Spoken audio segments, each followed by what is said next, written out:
I was saying, the British people, they have the politicians, particularly being also in Commonwealth, they owe a lot to this part of the subcontinent, and particularly the traditional for the violence of human life is unprecedented. They kind of, these people in the fight, they get killed, they kill each other. That is understandable.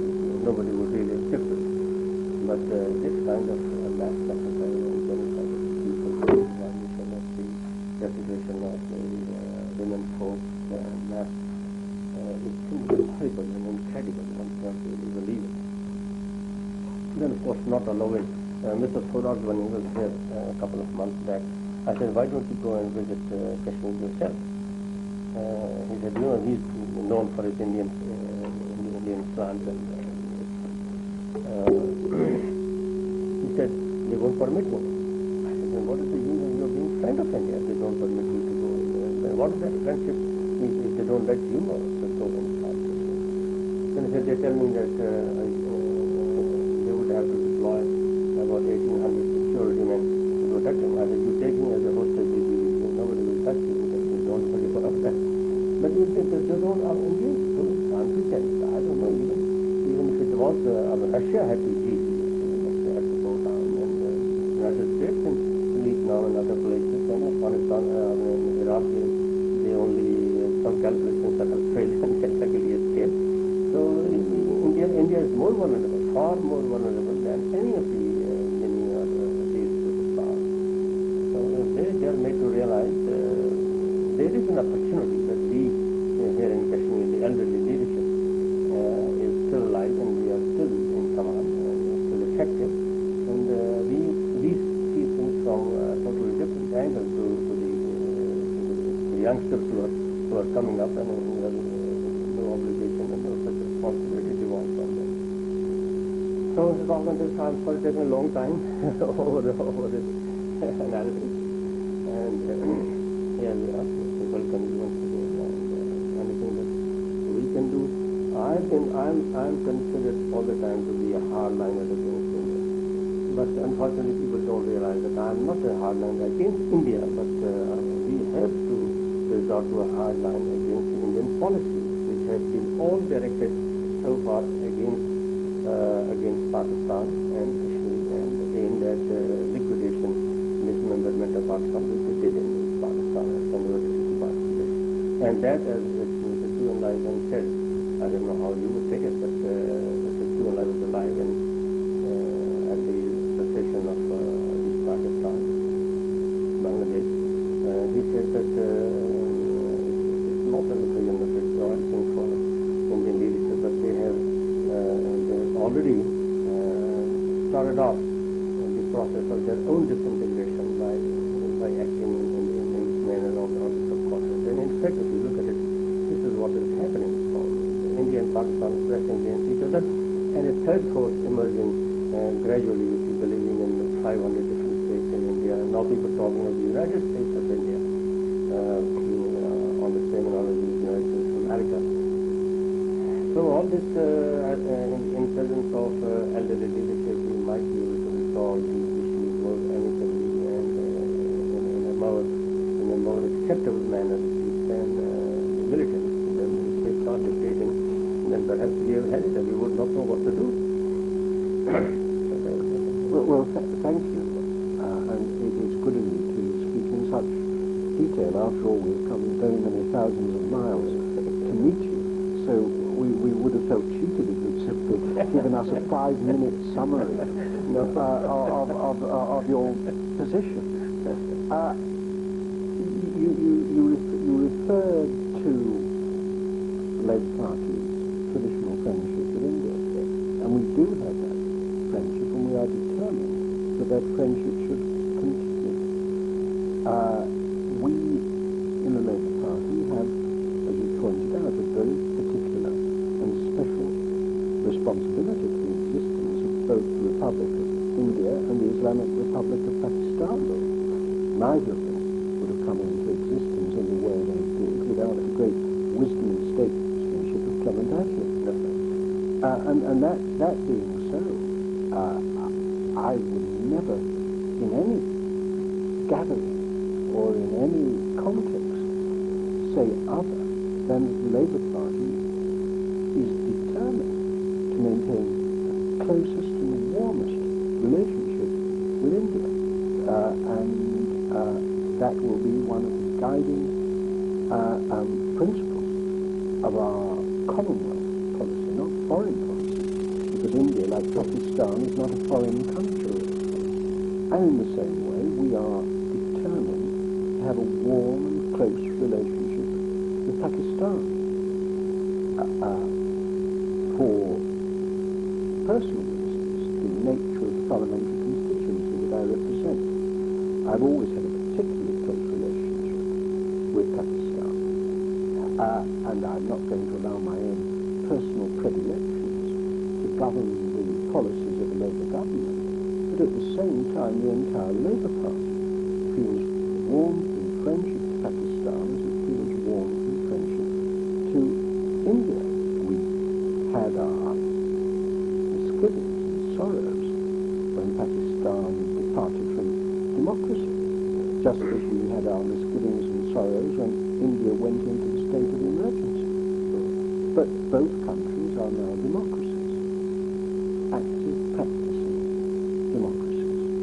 And I agree thoroughly with you when you say that if an agreement is to work over this issue, it must have the willing consent of India, just as it must have the willing consent of Pakistan. Now, it's perfectly possible in the world as we see it today for any huge country which contains, as it were, a compendium of different nationalities to suffer from instability.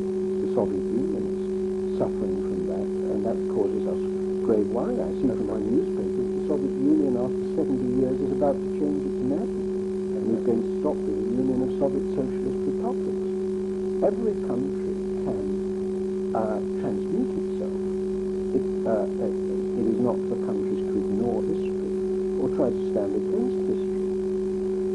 It would do, as you point out, it would do none of us any good whatever for there to be an unstable India or for there to be a fragmented India. It would not be good for Kashmir, it would not be good for Pakistan, it would not be good for the world order. And there are always more than two possibilities, but among possibilities is the destabilization of India, which I would regard as a profoundly regrettable event.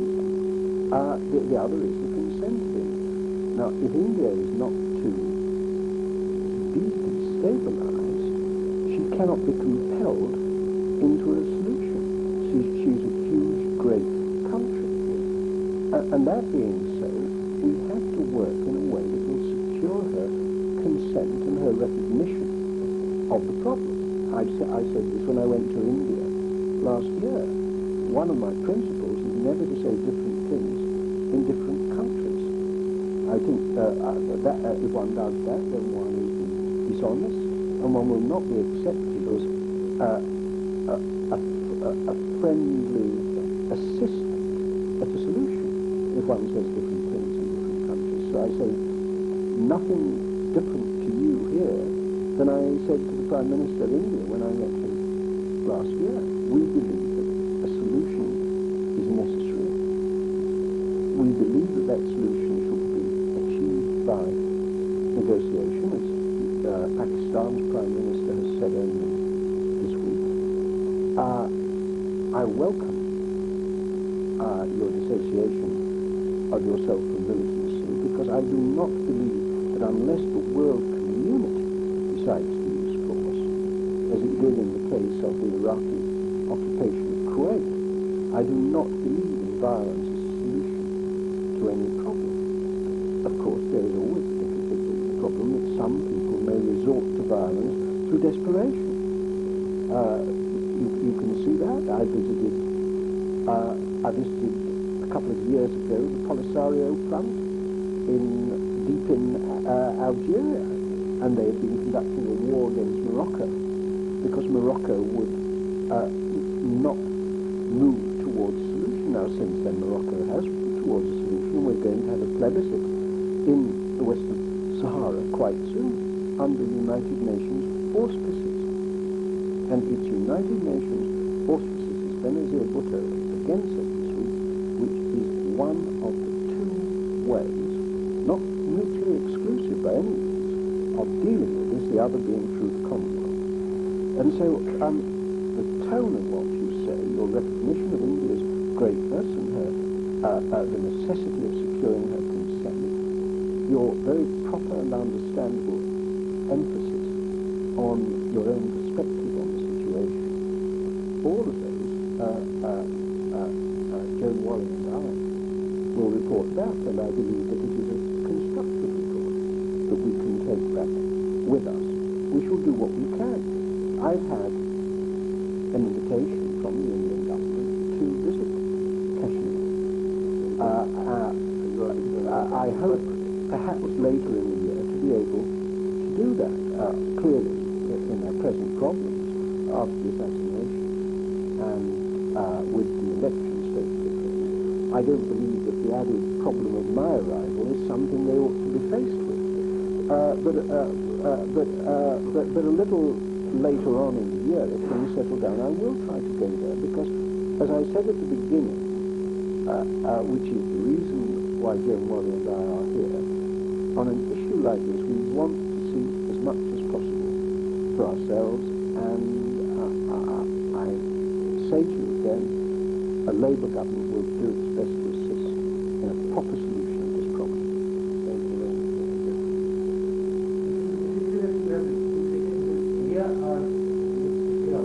Oh, visit Kashmir, yes, yes, I've had that invitation. Is it immediate or? They were ready for me to go right away. But first of all, of course, that was before the assassination, and without being whimsical, I don't believe it would be proper for me to get in touch with Indians today and say, I want to go now. They do have very, very big problems that they're faced with. But provided my timetable and their convenience permits, I shall try to go later in the year.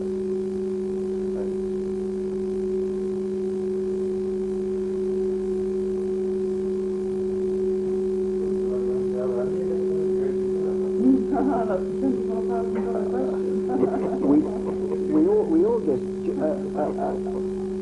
I believe it won't be till next year. Joan thinks that they may make a dash for it in the autumn. We shall see. I think it's going to be in the autumn they will announce it at the end of the conference. They're going to announce it that week, so I think it's probably will be like that next year.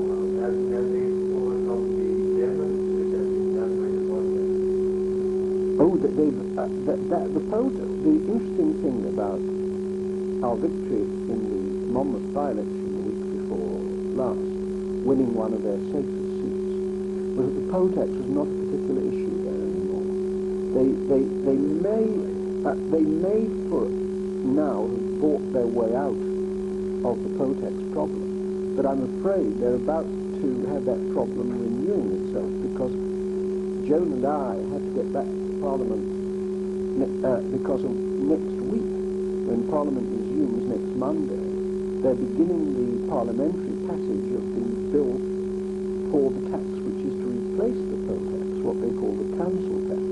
And a different kind of turmoil is going to take place as that legislation goes through Parliament, and large numbers of people start realizing that they're going to be damaged by it. So although the poll tax the interesting thing about our victory in Monmouth is that they had bribed their way out of the poll tax for this year. Really? Have you met before? Yes, we have. I'm not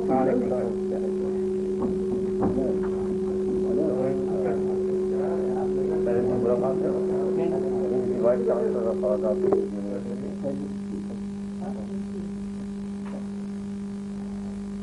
I'm not for a moment implying that you were not excellently turned out this afternoon.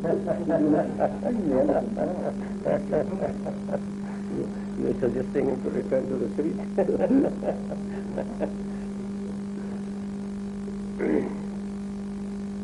No, we won that by-election with a swing of 12.5%, which would be enough to give us a good majority in Parliament, without the poll tax being an issue in that by-election. That was what was so important.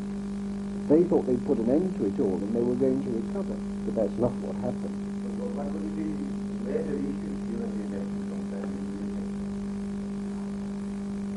Joan, you give me your I opinion. think that the important thing, I think that the poll tax is not going to go that away. was, I agree, that was a local party, at a local level. Right, I think it's going to come back, but I think that the two main things are going to be the recession, and in fact the recession has hit industry, it's hit manufacturing far harder than was ever really dreamt, and I think that more and more people, particularly in the south of England, I mean, previously when we had the recession, it was people in the manufacturing cities, you know, the Lancashire cotton towns that were affected, the heavy industry. My own industry, Stoke-on-Trent, which includes ceramic and pottery industry, that was severely affected. We had about 25,000 lost jobs. We've got over that, but now we have this other recession, and it's actually hitting people in the south of England. And in the local government elections, the interesting thing is that the swing to Labour in the south of England, which is very traditional, conservative heartland country, is 12%. To Labour away from the Conservatives, and that recession is now affecting people in new industries in the south of the country. And I don't think that they can trust the government, and I think that there's a general feeling right the way across the country that it's time for change, and it says that they're listening to provide that change. So we can return to some lighter conversation. How many times have you been elected? I've been elected 6 times. 6 times. I'm celebrating the 21st anniversary of my election to Parliament next month. You don't want to wait to make it 25? Oh, I intend to make it. I intend to make it 25. But in Britain, the 21st anniversary is always a big anniversary. I see. Until Harold Wilson changed the voting age to 18 when he was Prime Minister, 21 was voting age, and 21 was coming of age, when you had the right to decide to get married without your parents' permission, when you could be party to a legal agreement, things of that kind. So 21 in Britain has always been a very important age, and therefore a 21st anniversary is regarded as a significant anniversary.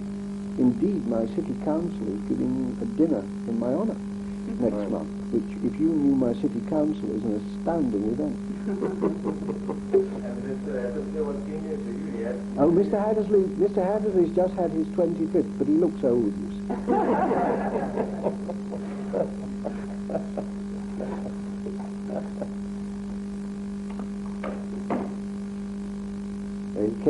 Roy came in 1964 in the great Labour victory of 1964.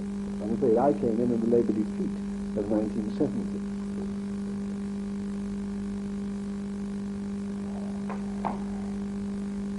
President, may I ask you Yes, please. your self-contemplating return to the Legislative Assembly? I think I've had enough of it. I'm actually trying to gracefully withdraw from where I am already. No, the people have been asking me to do that for various reasons. One of them particularly being that in the party itself there had been some sort of controversy and partially some dissension also. So in order to be a commonly accepted man amongst them, they thought it would be better for me to, it would save the party a lot of labor and hard work and crisis in that way. But I think the youngsters must get a chance to learn by their mistakes if they didn't do that, you know. No, right.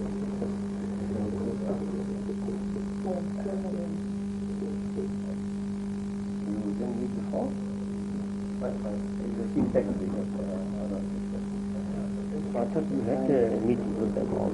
No, withdrawing gracefully is an art, and it was an art that Mrs. Thatcher would have been well advice to acquire and practice. I think Britain had all been a fan of withdrawing grace gracefully. We were all a fan of Mrs. Thatcher withdrawing grace.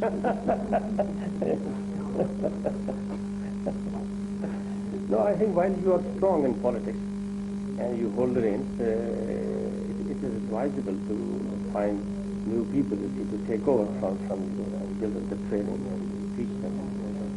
Particularly, see here on our side, we don't have a system like that. You know, the underdeveloped countries, they have a typical psychology of their own, and everybody would like to keep on as long as possible. But I departed from my party leadership for about 12 years. I kept out of it. And then again, by compromise, it was inevitable that I returned to party leadership. Otherwise, I would have not have done it. But I think in the world of entertainment, a performer, comedian, say, or a dancer or a singer, operates on the principle, finish while the audience is still applauding, leave them wanting more. Yes. Another way, I think it was Churchill, but it might have been an Irish Bevan, because they were both great speakers. Yes. Both of them said that you shouldn't speak too often, because it's much better to have people asking the question, why isn't he speaking, than why is he speaking? Yes, but see, as I said earlier, in our part of the world, we have to play, we should really, we should be able to play a role of a teacher also at the same time, being a trainer and a teacher. Your society is already full of that system. We here don't have a system like that. We're still going on individual basis, and therefore we are required to do something more while you are still fresh and active. You should be able to do something more for I can tell you I'm learning an awful lot on this trip with my teacher. Well, but Joan will teach me about transport, though, because that is what she is our spokeswoman on. But of course, both you and the Indians, are enormously sophisticated politically. There is an enormous amount of political sophistication in this continent, after all. I thought you were still very crude. I was again saying earlier today that we have a lot of people, yourself pointed it out, in our country who have originated in the Indian subcontinent, whether from India, Pakistan, or Bangladesh.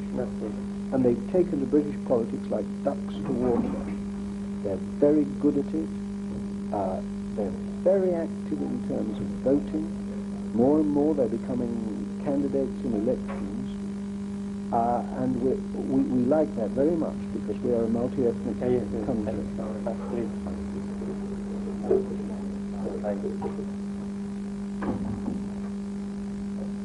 Now you can both join, and if you want to be more relaxed.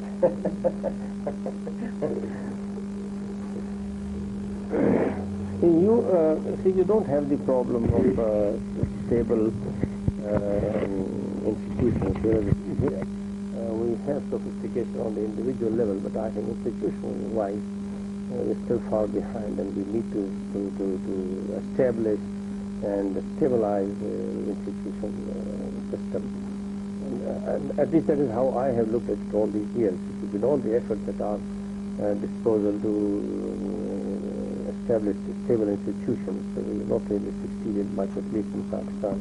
India has done something on that score, no doubt, but even they have been hard pressed because of that past inherited psychology. I don't want to be coy or falsely modest. We are indeed an extremely advanced and sophisticated democracy. Yeah, that's right. And I'm very proud of our democracy. But our institutions are far, in many ways, far from perfect. It is an absurdity for us to have a second chamber, the House of Lords, in which people are not elected. You are a very traditional people, you see, and I think you would like to... No, I'll stick with this as it is. Right.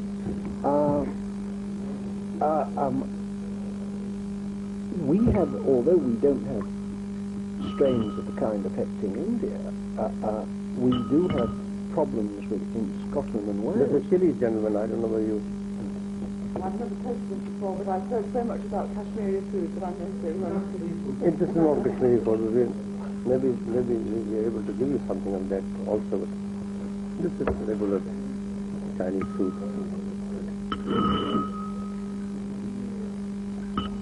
And we're If you going to find have... it difficult with the chili, we can replace it for you.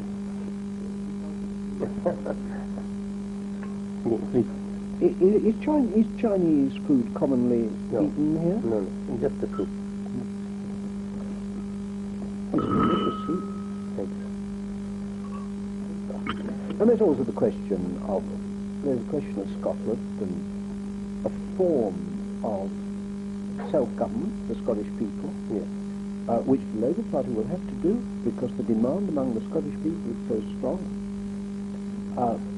We have to look at our system of local government. It's got a great many defects, and that will have to be looked at As time goes again. on. So, but I don't suppose any democracy is ever going to achieve perfection in its institutions. No. The Americans have got what appears to be a perfect constitution, but only half of the Americans vote in their presidential election. Yes. So that isn't a properly functioning democracy.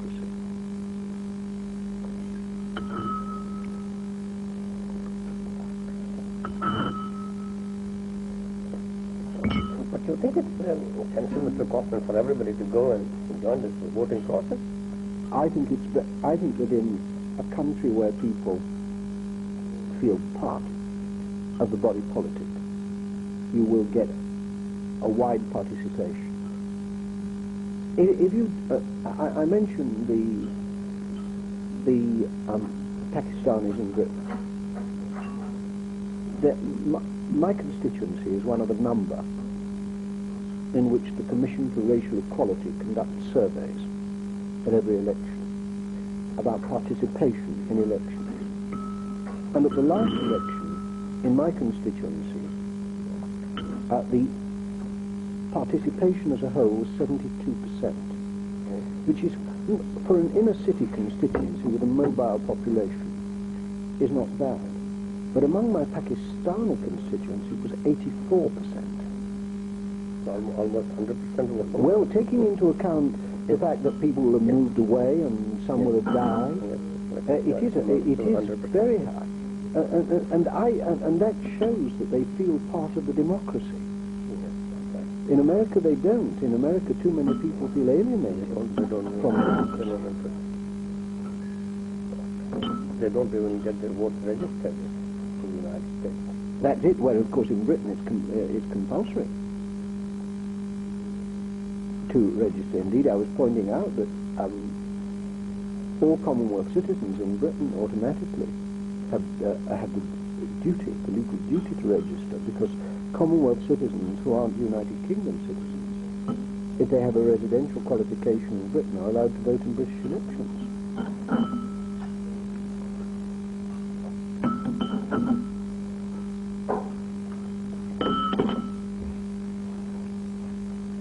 Are you going to meet any specific persons in Mirpur or...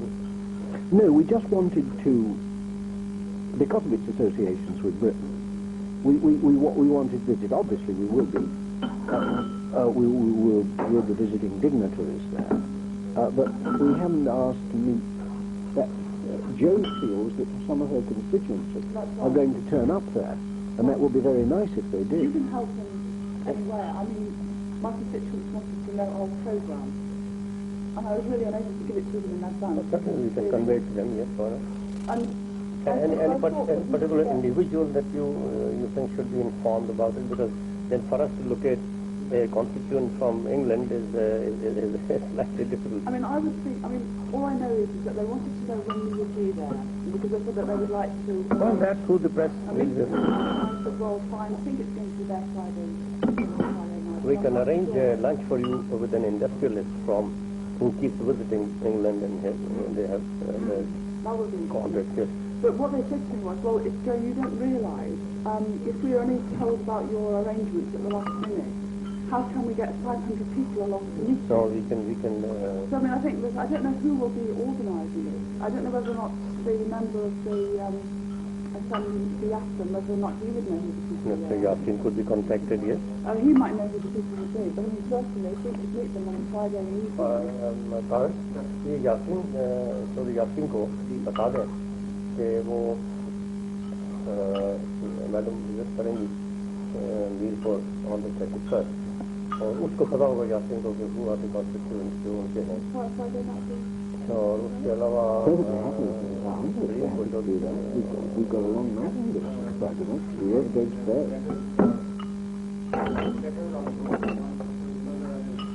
Are they going to arrange any function for them? Or is they just going to meet them?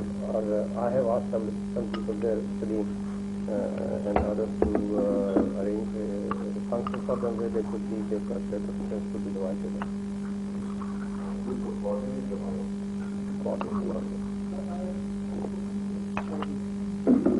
Did you? I think.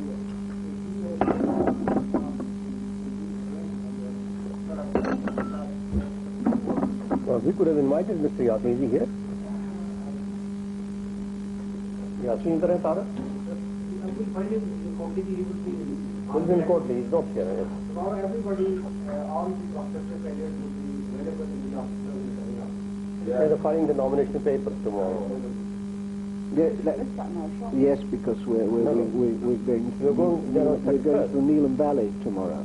You're going to Neelam? Yes. By helicopter, by road? How far can they go by road in one day? Not to us. They're breathing. Are you sure? Is it a safe? Regular should be able to tell us. He wouldn't jeopardize us.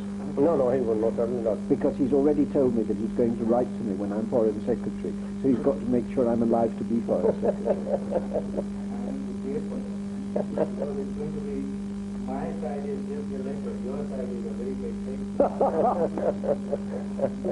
Mr. Kaufman has promised that when he takes over as the Foreign Secretary, he will take it. We've discussed. I've been recording. I hope you would not avoid meeting us there. I've been recording. I've been recorded saying what I'll do. So you now have a tape. Yes. The way Mr. Nixon was found guilty by tapes, I can be found guilty by tapes as well. No, we leave it to your discretion to be used. We will not impose it upon you. Well, certainly if we may, make arrangements to meet with people on Friday. Sure. We will look after they it. have quite a few people in mind, not just a small gathering like here. I think they have a much larger gathering in mind. Yes. No, we will try to coordinate that program for you.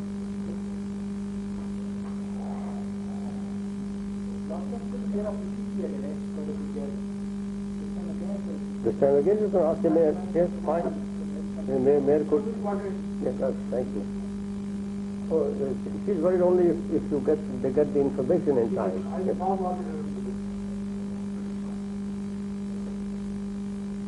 I had been under a little medication before you came here, and therefore I'm still slow in communication. I have that effect. There's stuff going on. I hope it's nothing serious. No, nothing serious. That's all.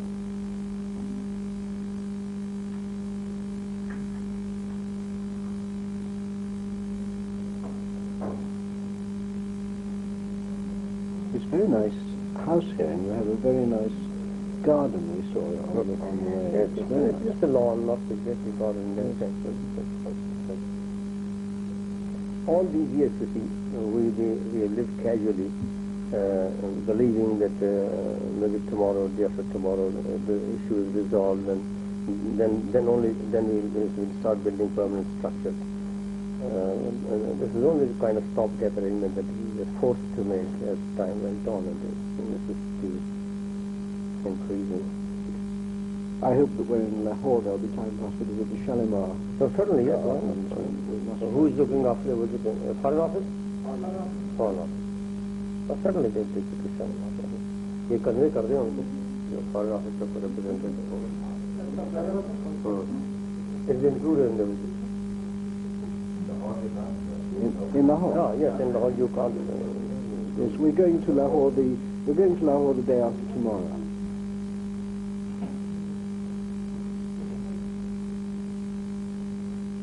But of course, it's impossible on a very long visit to see everything to be seen in a country as large as this. You get to Lahore, your passport in the way, but you're going to a beach, but in the way, it's very big cold for those that one has your passport. You may like to have to... So we could have to definitely दिखा दें. That's all the next. So that's the Red Fort? Yes.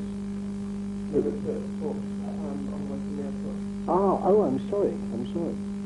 Yes, I would be interested to see that.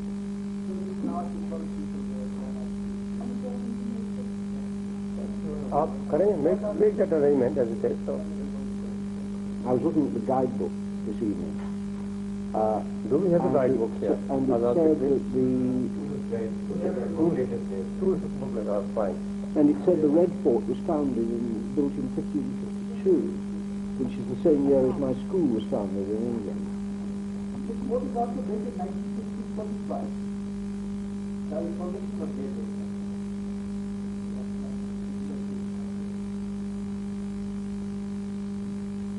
If you were going to Dracula, better. Yes, they could visit Texas also, take about an hour to 40 minutes.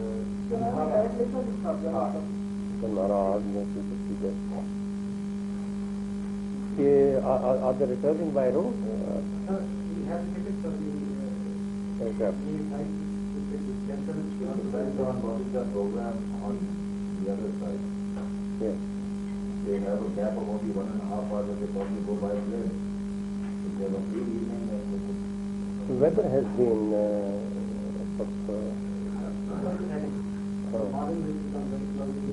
yes. The weather was very clear this evening, though, wasn't it? That looked to me, I'm far from expert on these matters, but the weather is, when we were in your garden having our tea, looked to me to be weather in which it was perfectly possible to fly. So if that weather continues, I would have thought there'd be no problem about our flying back to Islamabad.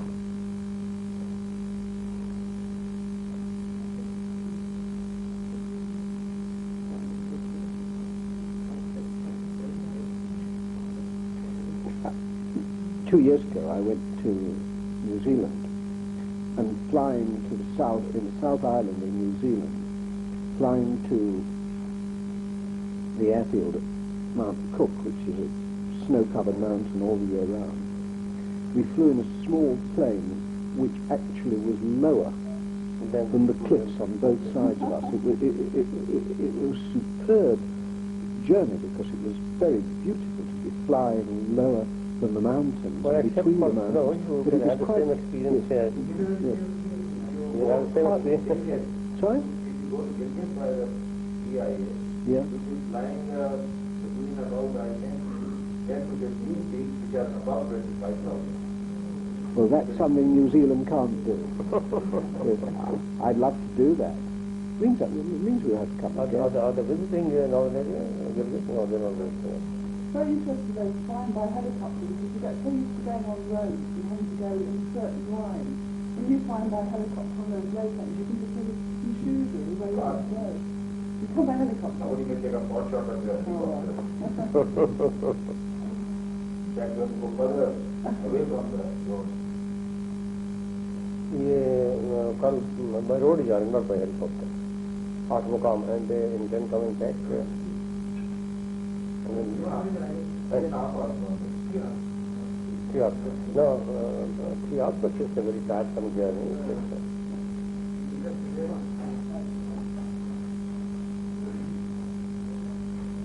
We thought, for you know it very well. Because you know it very well, it may be tedious for you, but everything we see is new. Yes. And also, it's reputed that Human Valley is extremely beautiful. So we'll see a little of that. Actually, the beautiful part starts from Atmokam onwards. Ah, then we'll get out and walk at that point.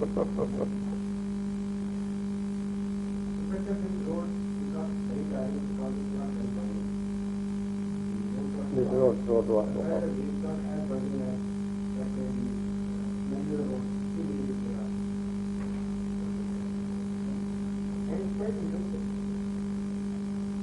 This year we've had unprecedented snowfall and rain, so most of our roads are in a very bad state of repair. Well, certainly there were, when we were being driven here by Al-Masud today, parts of the road I won't say were impassable, but they were very, very difficult. Yes. Still we managed. In the old days when the British were here, those days this used to be a longer road, a carriage right up to Srinagar. So I think it took 6 days for the last doctor, 9 days for the Burak cart.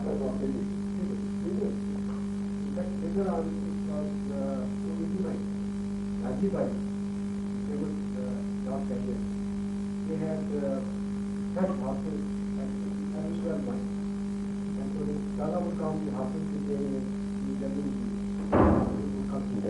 remember the place